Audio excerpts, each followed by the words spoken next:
Hi there. Okay, let's talk about camel pose, which is one of your more basic back bends.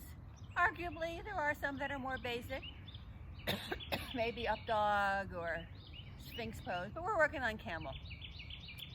And I often think that people don't spend enough time really learning the fundamental breaking down, deconstructing camel pose, because I see it done wrong a lot. Wrong from how I've learned it, at any rate. And where I'm going from here is the next how-to is going to be splits, and I'm going to talk then that splits combine. The three basic building blocks of splits are forward fold, lunge, and camel. So what we're going to be using in splits is stretching the hip flexors. So I'm going to be talking about that and why it's important to have not just go through the emotions, like I was showing you, just not sort of throwing yourself into a forward fold in a sloppy way. Taking time to try to learn camel in a way that's going to be useful for you as a building block to go into other poses. Okay, so generally you're going to turn your toes under, and the reason for that is that it gives you a more stable base. And just like when you're a mountain pose, you want to have the hips stacked over the ankles, the shoulders stacked over the hips, a nice long neck, the chin is tucked a little bit into the throat so the spine is nice and long. Why? Because we just talked about that with forward fold, is you want to have that length through the back body and through all the vertebrae. Now we're going to be really using it even more than we do in forward folds, or trying to bring like your nose towards your knees or your chin really towards your knees, or trying to have that length. We want to have that length in the spine so we can bend backwards. And by the way, bending backwards is really good for you. You want to do it correctly, but really, we're often like this in life. We're all in a kind of not like a shrugging position. It's not a real forward fold. And so this is the way we need to move more, of moving back, opening the heart, particularly now. There's all kinds of reasons you might feel like you want to protect your heart. We're often scared right now in this pandemic, and we got a worried about the finances and all this kind of stuff. So it's really helpful to open the heart and feel like you're breathing and come back. And so back bends do us a whole lot of good. Be worried about calorie burn? I don't know so much about that, but back bends do take a lot out of us. They're invigorating, but they also kind of tire us out. And by the way, I should mention, I take a moment to say this, that any kind of intense back bend can stir up emotions because you're opening the heart center. Sometimes people cry, they get triggered, things happen. And if that happens, just come into your child's pose. Come in, it's a really good counter pose to camel, and just take a moment.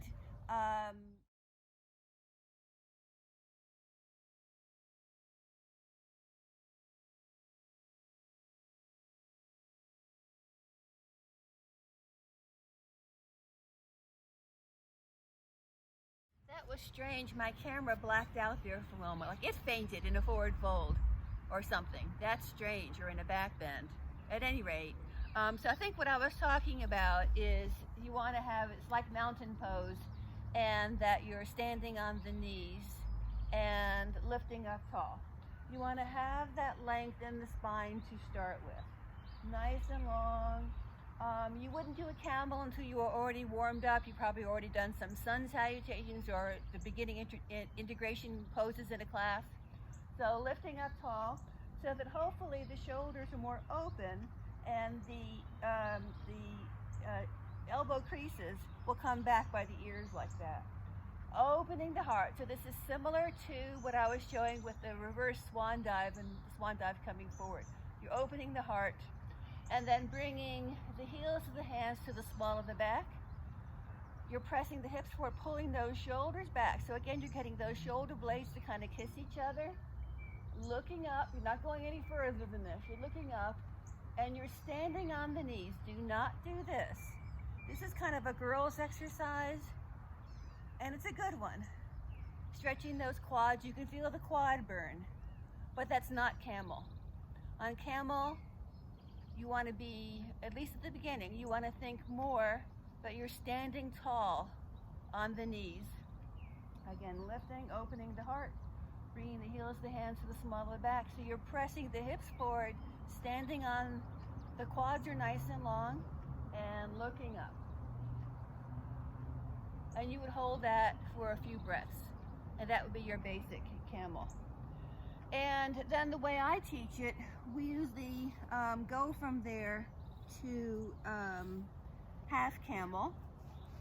And you can also use blocks there. I'm going to use them in just a moment. But half camel would be that you're lifting up tall, reaching your fingertips back to the same size foot, holding on, pressing onto the heel of the hand, looking up at the other hand, and you're getting that stretch across the chest diagonally and across the upper back, looking up at the hand, breathing and opening up into it, stretching up tall, and the other side. And this is half camel. It feels kind of graceful. And doing them for equal times. Stretching up tall, getting that length in the spine. You don't want to start compressing this stuff down. You want to have that length. And that's not a bad idea at this point to bring the toe knuckles together, bringing the knees to match width. Again, you know how to do your child's pose now. You can press your thumbs down, kind of pushing away that calf flesh. Exhale, coming forward. And you have the options of how I like to do it with the elbows lifted or pressing the elbows down so the whole forearm is down and getting that nice stretch from your fingertips to your heel, although I think you get it better if the elbows are lifted. But you know, if your shoulders are really tight, and mine are tight, but if they're tighter than mine, you might want to have the forearms in. And coming back up. So now we're ready to get closer to a proper camel. And everyone's going to be in a different place with this. You don't want to force it. So I'm going to show you like a basic modified version. As you're coming up, standing on the knees again, and bringing the blocks. And I think you kind of have to use blocks here. I don't know if you can really substitute anything that well. So that they're between the knee and the heel, pressing your fingertips, lifting back. So you can go a little further, breathing into it. What you want to think about, and this is something that's helpful to do at home, or maybe you can do a camel in front of a mirror, is to make sure you're standing on those knees and you're getting that stretch in the hip flexors. And that you are coming back so that you're making kind of a squared off shape. You're not doing this. I'm trying to think of how I can do it wrong to show you. But it's not, when you go deeper into camel, it does get more rounded. But when we're just learning basic camel, you want to think of it's more like zzz, zzz, zzz. It's more squared off. Okay, so if you're, and I showed this in the core class, that if your hands can reach, the fingertips can reach the heels of the hands, then you can lift forward. See, I'm pressing the hips forward, stretching open the heart, looking up. I'm not letting my head dangle back. The neck is aligned with the spine, and it's really more about stretching the front body than these hip flexors. I'm not trying to get my head back to my feet. Breathing. Inhale, lifting up, relaxing, stretching up tall. You might want to take another child's pose there. If that wasn't enough of a challenge for you, you can bring the hands to the backs of the thighs, really pulling those scapula blades together, like you're pressing that pencil between them, you're getting them to kiss, lifting up. You can go a little deeper. I'm feeling a little more in these hip flexors, which is where I want to feel it. And coming back up. If you have a little bit more stretch, I'm going to lift up in between, getting that length in the spine, pulling those elbows back a little bit behind my ears this time. Now bringing the heels of the hands onto the heels of the feet. This is a couple inches, so it's much deeper as you come deeper into your camel. And then as you get more flexy, you can maybe set the soles of the feet down and bring the palms of the hands onto the soles of the feet, and it's a much deeper stretch in your camel. And then you would definitely want to come into a child's pose, taking the counter pose and stretching it out.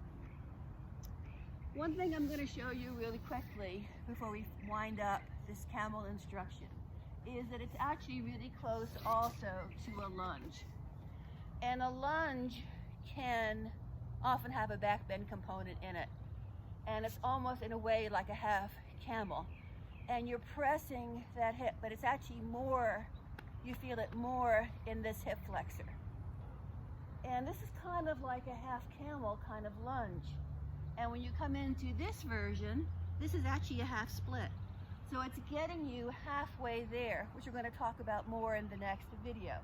But I just want to show you that camel is really useful because it takes you to other places. There's a lot of camel in a split, which is one of those poses people try to do, like a headstand and I don't know, what else? One of those aspirational kind of poses. Okay, so I hope that was useful. Namaste.